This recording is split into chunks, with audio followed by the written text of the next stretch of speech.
ان کا اور علی کے گھرانے کے جتنے بھی ہیں، جتنے بھی نر ہیں، چاہے چھوٹا ہو بڑا ہو، جب بھی میدان میں آتا تو یہ عالم ہوتا ہے، ایسا لگتا ہے کہ فاتح خیبر کا، داماد پیغمبر کا، شیر خدا کا، مشکل کشا کا، حضرت علی کا بازو ان کے بازو میں سما گیا ہو۔ ایسی للکار ہوتی ہے، ان کو مارنے کے لیے مدینے کا تذکرہ چھیڑو، اگر مدینے کا تذکرہ تم نے چھیڑ دیا تو ان کا جو ہے تلوار تھوڑی دیر کے رک جائے گی، اور یہی ایک موقع ہوگا۔ اتنے میں کوئی اچھا نشانے باز، کوئی اچھا نشانہ باز ان پہ نیزے سے وار کرے، تاکہ یہی ایک موقع ہے ان سے جو ہے ان کو گرانے کا، ان کو مارنے کا۔ اور وہی ہوا کہ جو ہے مدینے کا تذکرہ چھیڑا گیا، اور چھیڑنے کے بعد جو علی اکبر کی تلوار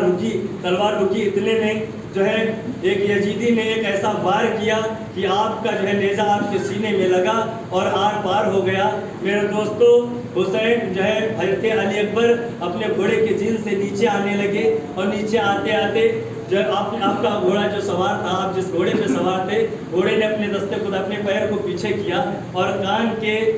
درمیان اپنے چہرے کو لگا کر کے کہا، اے علی اکبر، اگر آپ جو ہے اشارہ کریں، آپ ایک اشارہ کر دیں تو میں آپ کو اپنے جو ہے پیٹھ پہ بٹھا کر کے مدینہ چھوڑ دوں۔ اور حضرت امام حسین کے صاحبزادے علی اکبر نے کہا، نہیں، اگر میں مدینہ گیا اور حضرت سغرا نے پوچھ لیا کہ میرے بابا کا کیا حال ہے تو میں کیا بتاؤں گا، اور اس طریقے سے پھر کہا کہ اگر آپ بیٹھ جائیں تو میں خیمے تک چھوڑ دوں۔ کہا نہیں، اگر آقا کی بارگاہ میں، حسین کی بارگاہ میں، اپنے ابو کی بارگاہ میں شہادت سے پہلے پہنچا اور ان کو میں اپنا منہ کیا دکھاؤں گا۔ اس طریقے سے میرے دوستوں، یہ تفصیل نہ بتا کر کے میں یہ بتانا چاہتا ہوں کہ جو نیزہ آر پار ہو گیا، آپ نے آواز دی، آقا حسین آئے، اور آقا حسین پہنچ کر کے اپنے ایک پیر کو جو ہے بچھا دیا، ایک پیر پہ بیٹھ گئے، ایک پیر کو کھڑا رکھا اور نیزے کو پکڑا اور کہا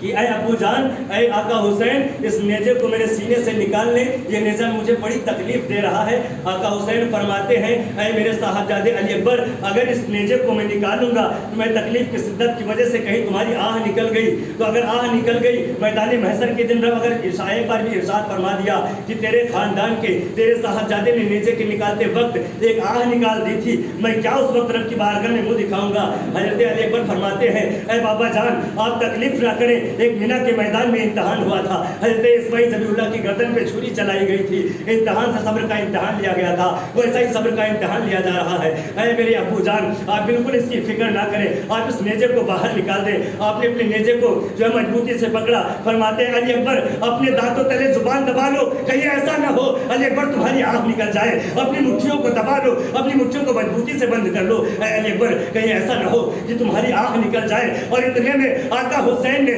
تیز ہاتھ سے اس جو ہے نیزے کو نکالا، نیزے کو نکالنا ہوا ہے میرے دوستوں، اے حسینیوں سنو، ان کا کلیجہ بھی باہر آ گیا، تیر کے ساتھ نیزے کے ساتھ جو ہے کلیجہ بھی باہر آ جاتا ہے، اور کلیجہ جب باہر آتا ہے شدت کیا ہوتی ہے کسی ڈاکٹر سے پوچھنا، ذرا سا بخار آ جائے تو ہم اور آپ کہتے ہیں بیٹا ایک دن بھی نماز پڑھنے نہ جانا، اے بیٹا نماز پڑھنے نہ جانا، تم پڑھنے نہ جانا، تمہیں بخار ہے، لیکن علی اکبر کے سینے سے وہ نیزہ نکالا گیا ہے، علی اکبر کا کلیجہ بھی ساتھ میں نکل آیا ہے، لیکن آقا حسین ارشاد فرماتے ہیں، اے علی اکبر، اے میرے صاحبزادے، تمہاری جو ہے تمہارے لاشے کو میں خیمے کی طرف لے کر کے جا رہا ہوں، آج زندگی بھر تک اور تمہیں پوری زندگی میں نے جس قرآن کو پڑھایا ہے اسی قرآن کو سنانے کا وقت آیا ہے، اے علی اکبر تمہیں قرآن کی تلاوت کرنی ہوگی۔ اے میرے دوستو ذرا غور کرو، اگر تم حسینی ہو اب تمہیں کون سا تماچا چاہیے، کون سی ایسی مار چاہیے، کب تمہارے دل کے اندر حسینیت جاگے گی؟ بے نمازی ہو کر کے کہتے ہو حسین، ہم حسینی ہیں، حسین کا دامن نہیں چھوڑیں گے، وہ علی اکبر کا کلیجہ باہر ہے، اور اس عالم میں بھی آقا حسین فرماتے ہیں، اے میرے صاحبزادے میں تمہارے لاشے کو خیمے کو لے کر کے چل رہا ہوں، تمہارے جو ہے لبوں سے قرآن کی صدائیں نکلنی چاہیے۔ حضرت علی اکبر کوئی شکوہ گلا نہ کر کے آپ پڑھنا شروع کرتے ہیں، الرحمن علم القرآن خلق الانسان علمہ البیان الشمس والقمر بحسبان، اس سورہ رحمان کی تلاوت کو آپ نے شروع کیا ہے، اور آپ نے آقا حسین نے اس لاشے کو اپنے صاحبزادے کو لاشے کو جو ہے لے کر کے خیمے کی طرف چلنا شروع کرتے ہیں۔ اے میرے دوستو یاد رکھو،